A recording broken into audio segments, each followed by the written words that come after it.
Hey friends, Graham here from the recordingrevolution.com, and today I want to share with you the 2 secrets to getting ahead in the music industry.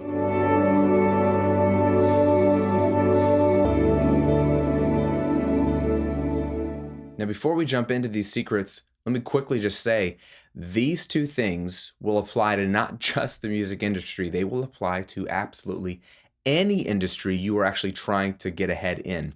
I'm assuming you love music, whether you're an engineer or artist or musician, because you're watching this video. So I'm going to apply it to the music industry because that's the space that we are both in.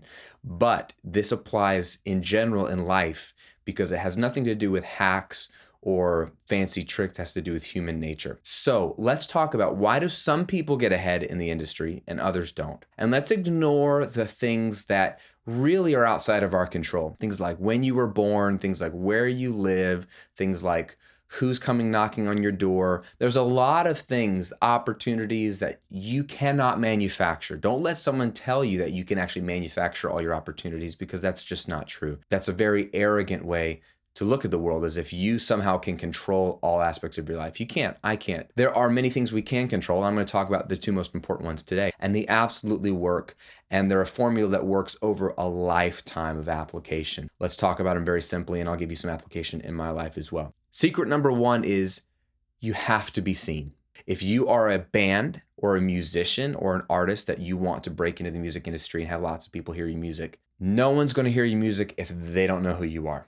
Very obvious, right? So you cannot, and hear me now, you cannot sit at home and make your music, which is possible, make it sound great, and then just keep it there at home. Okay, you can watch this channel, you can learn how to record, mix, master, self-produce your stuff, and it sounds phenomenal. But if you want to make a career out of being an artist or musician, then you cannot stop there. You have to be seen. Your music has to be seen. You have to be seen. Forget the music for a second, though, because it's you ultimately that are the ambassador for your music. And if people get to know you and like you, they will then listen to your music. So you need to be seen. What does that look like? That could mean getting involved in your music community locally. A lot of my students do that. They just find out where bands are playing. They get to know all the other bands. They get to know all the clubs. They get to know all the venues. They get to know all the restaurants. They get to know city council. They get to know all the people that would know anything about music in their city.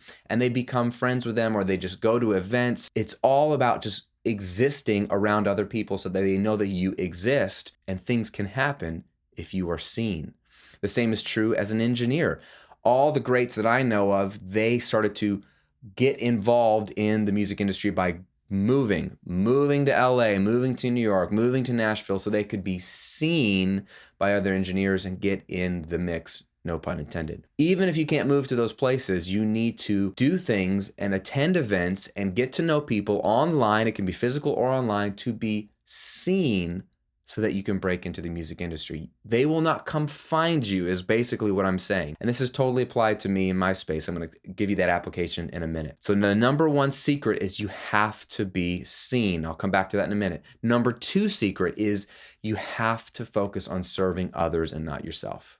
This is absolutely critical. Anytime you have an opportunity to interact with someone in the music business, whether it's an engineer, whether it's a producer, whether it's a broadcaster, whether it's a news outlet, whether it's a manufacturer of gear that you use, whether it's an A&R rep, whether it's just a listener or a fan, you have to remember in that moment, in that interaction, and in general, the secret is find a way to serve them, and don't worry about yourself. Don't worry about what you need. Don't worry about passing your CD out or hoping you get a break. Just when you meet somebody and you're getting to know them, find out, what do they need?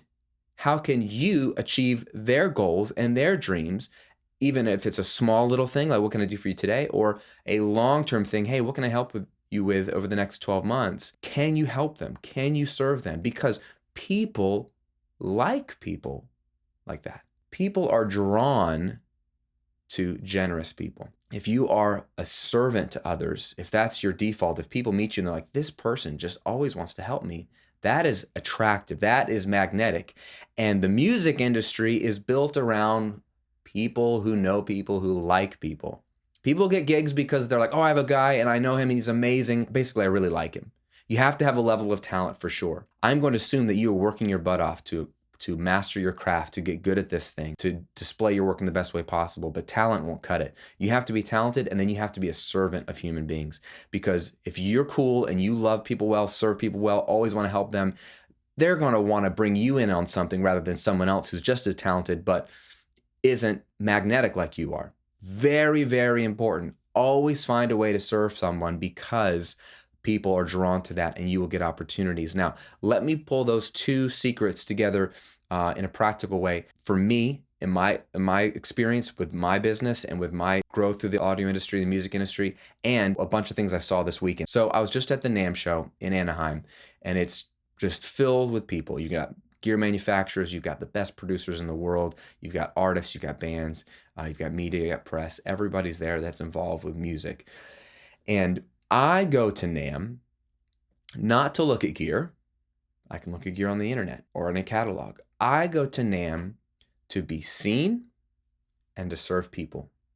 These two secrets. When I first started mixing bands and I was doing the Recording Revolution, I had a bunch of indie bands that I was working on and nobody knew about my blog. But the blog was growing, the YouTube channel was growing, but I started to go to the NAMM show. This was probably 6 years ago.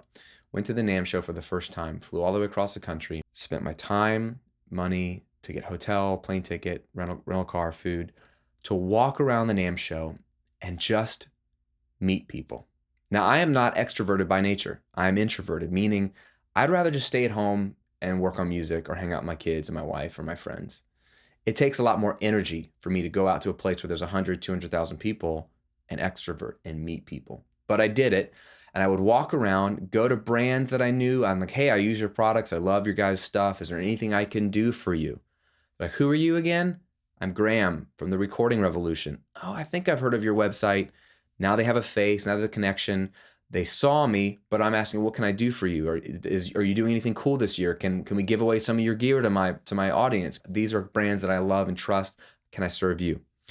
I was going up to engineers and producers, some of the top guys that I love, guys that are making the Grammy Award-winning records, and going up to them and saying, hey, I love your work on this record. Ask them a question. How did you do this? Hey, is there anything I can do for you? Now, there's nothing I can do for these guys. They are here and I am here, especially 6 years ago. And yet I would approach them and say, is there anything I can do for you? And most of the time they'd probably laugh and say, I don't think so. Some of them though, they wanted to get their brand out to more people, so they wanted to be interviewed by me. Or they said, well, hey, maybe we can do something together on your YouTube channel. They want to help, and they just thought it was cool. And so I offered. And so you never know what kind of connections will happen if you don't go. So my point being is every year I go, I have to be seen and to serve people. And I continue to do this to this day. I was just there this weekend, meeting people, encouraging people. What can I do for you? What do you need? How can I help you? I have been brought into so many cool things that I don't really deserve to be brought into. I have been given opportunities that I wouldn't normally have been given had I not been known, seen, and liked by people, because I try to serve them as opposed to take from them. Am I perfect at this? No, but it's really a way of life for me because I see it working in all aspects of life. And it definitely works in the audio industry and the music industry. And being at NAMM again this year, I'm reminded of this because everyone I meet, they all get brought into things because they're there together. It's like, hey, I've never met you, but you seem cool. Here's my card. We should do something together sometime. Why did that person get an opportunity? Because they were there being seen in that moment. Humans like humans that they know and trust and have done something with, and they seem like a cool person. And if you're not being seen by them, they're never going to know you, get a chance to like you or trust you. And if you're always taking and always worried about moving your career forward as opposed to thinking about somebody else for once, you won't be very likable. But I was seeing so many deals and opportunities being connected in front of me that weren't even related to me, from my friends, from other people, because I'm seeing people interact and serving one another. And the people that have the coolest attitudes, that are so humble and so about other people, those are the people getting connected and hooked up. And I saw a bunch of that happen this weekend at NAMM. Here's what I want you to take away from this is, and this is very off tips, technical stuff. This is so important because I want you to not just get great recordings. I want you to do well in your career. I want you to do well in this hobby. I want you to do well in life. And if you can understand that if you want to see success and get noticed and progress in the music industry, that it's not going to be just about who you know, it's not going to be just about where you live, it's going to be all about, are you being seen? physically or online. Create an online presence, go to physical events, get to know people. Are you being seen, and are you serving other people? When you have a chance to be in front of someone who is steps and miles ahead of you and where you want to be in your career, don't try to take from them. Don't try to say, will you help me? Will you help me? Will you help me? Don't do that. These people get bugged all the time by someone who just like, can you give me a break? Will you listen to my demo?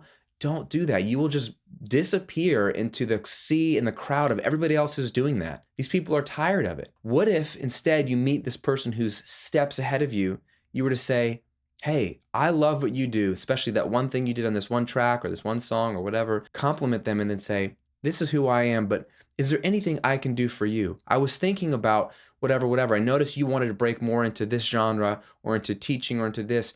I kind of know a guy that might be able to help you. If there's any way I can help you in this area, just let me know. It would be my honor. They may not need your help. It may not be relevant right now, but they will immediately think you're a much cooler person because you offered to help them as opposed to offer to take from them. And 3 months down the road, 6 months down the road, 2-3 years down the road, things might pop. And I know this for a fact because this is the story of my career.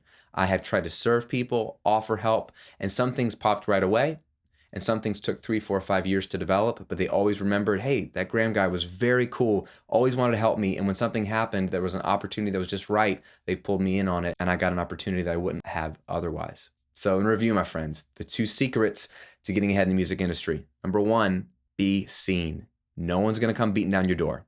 You gotta get out there, and the people that get out there will be rewarded. And number 2, serve people. Make it your business to serve everyone you come in contact with, as opposed to trying to be served. Focus on helping them get what they want and they need. Don't worry about yourself. Good things will come to those who focus on others because those people are magnetic. They're attractive. They're likable. And if you're likable, you'll get brought into stuff. And that's the way the music industry works. That's the way all industries work because we're humans and we like to do business with those we know, like, and trust. It's that simple. So real quick, 2 things I want you to do. 1, subscribe to these videos if you haven't already so you know when the next one's coming out. And number 2, leave a comment below and tell me this. What is one thing you're going to do this week to be seen more than you were last week? What is one thing you're going to do this week to be seen more than you were last week? That could be online or taking steps to doing something in person, even if it's booking a trip or putting something in your calendar to meet up with some people or attend an event. What is one thing you're going to do this week to be seen? And number 2, write down what is one thing you can do or one person you can think of that you can focus on serving this week. You can do something for this week. Leave that comment below. You can change names or avoid names if you want to, but I want to know, are you going to do something to be seen this week? And are you going to serve somebody this week? Leave a comment below this video. That's it for today, my friend. Have a great day. See you on the next video soon.